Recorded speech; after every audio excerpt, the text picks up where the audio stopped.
প্রথম cinema wicket দিয়ে জয় করে নিয়েছিলেন ভক্তদের মন। সঙ্গীতে পারদর্শিতার পাশাপাশি অভিনয়ে অর্জন করছেন খ্যাতি। বলছি মার্কিন সঙ্গীত শিল্পী অভিনেত্রী আরিয়ানা গ্র্যান্ডের কথা। সম্প্রতি ঘোষণা এসেছে বেন স্টেলার ও রবার্ট ডি নিরোর সাথে নতুন একটি সিনেমায় অভিনয় করতে চলেছেন আরিয়ানা। সিনেমার নাম মিট দ্য প্যারেন্টস 4।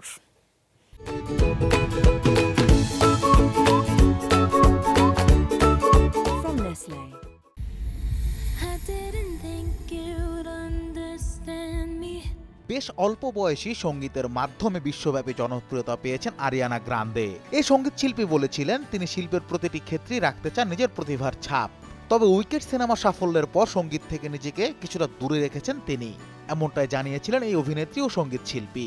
কেননা তিনি এখন অভিনয়টাকেই উপভোগ করছেন। এরই ধারাবাহিকতায় নতুন একটি সিনেমায় অভিনয় করতে চলেছেন আরিয়ানা। মিট দ্য প্যারেন্টস 4 সিনেমার অভিনয়ে যোগ দিয়েছেন প্রথম সিনেমাতে অস্কার মনোনয়ন পাওয়া অভিনেত্রী আরিয়ানা। এটি মূলত মিট দ্য প্যারেন্টস ফ্র্যাঞ্চাইজির 4 নম্বর কিস্তি হতে চলেছে, যেটি মুক্তি পাবে ইউনিভার্সাল স্টুডিওর ব্যানারে। এর আগে এই ফ্র্যাঞ্চাইজির মিট দ্য ফোকার্স ও লিটল ফোকার্স বিশ্বব্যাপী বক্স অফিস $1.13 বিলিয়ন আয় করে নিয়েছিল।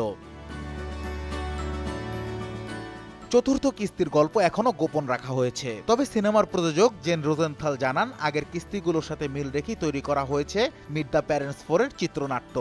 আগের 3টি কিস্তির চিত্রনাট্য পরিচালনা করেছেন জন হ্যামবার্গ। এবারও তিনিই আছেন এই দায়িত্বে। সিনেমাটিতে আরিয়ানার সাথে অভিনয় করতে দেখা যাবে রবার্ট ডি নিরো ও বেন স্টিলারের মতো তারকাদের। I take the least amount of time, I think. Yes, definitely. Universal স্টুডিওর সিনেমা উইকেটে বাজিমাত করার পর একই প্রযোজনা সংস্থার সিনেমায় অভিনয় করতে চলেছেন আরিয়ানা। উইকেটে গ্লিন্ডার চরিত্রের মাধ্যমে একাডেমি তথা অস্কার মনোনীত হওয়ার পর ইউনিভার্সাল স্টুডিওর সবচেয়ে সফল ফ্র্যাঞ্চাইজিগুলোর মধ্যে একটিতে যোগদান করলেন Ariana. It's good to see me, isn't it? I was obsessed. Ariana তার সঙ্গীত ক্যারিয়ারে 2টি গ্র্যামি ছাড়াও সর্বকালের সেরা অ্যালবাম বিক্রি হওয়া সঙ্গীত শিল্পীদের একজন। এমনকি অভিষেক সিনেমাটি অস্কার মনোনয়নের পাশাপাশি পেয়েছেন গোল্ডেন গ্লোব, SAG, বাফটা থেকে স্বীকৃতি। সঙ্গীত থেকে পুরোদমে অভিনয়ে যোগ দেওয়াটা ইতিবাচক হিসেবেই দেখছেন তার ভক্তরা। Anas Imran, showbiz tonight.